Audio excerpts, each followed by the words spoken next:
Un'idea meravigliosa, anche perché Venezia è chiaramente la città che ci rappresenta nel mondo, Land of Venice chiaramente è il nostro motto, ma bellissima perché quando mi hanno proposto questa iniziativa l'ho accettata subito senza esitare e diciamo, sono anche orgoglioso di aver scelto me e la campionessa Sandra Truccolo, mia moglie, come campioni a dimostrazione di questo evento. Oggi parte la prima tappa del nostro triathlon nella bellezza, un'idea che è nata come tutte le buone idee un po' per caso, un po' dall'entusiasmo degli amici questa estate, quindi non molto tempo fa,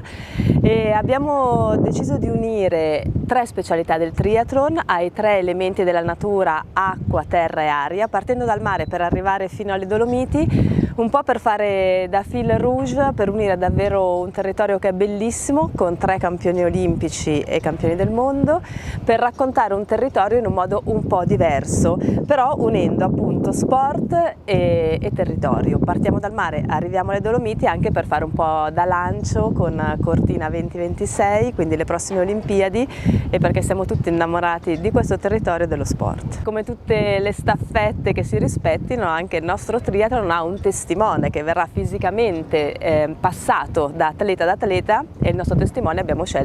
come nostro testimone abbiamo scelto una bottiglia di prosecco con un fiocchettino rosso, così che sia ben visibile. È un'emozione grandissima. Venezia è una città unica, non ce ne sono uguali. Io ho girato il mondo per sport, ci sono posti bellissimi,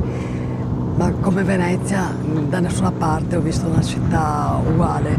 e quindi è un'emozione grande essere qui, sapere che ci sono delle attività sportive nella mia città. Saliremo tutti in canoa proprio per testimoniare la bellezza del nostro territorio e la possibilità di farlo sia in canoa che a piedi o in barca.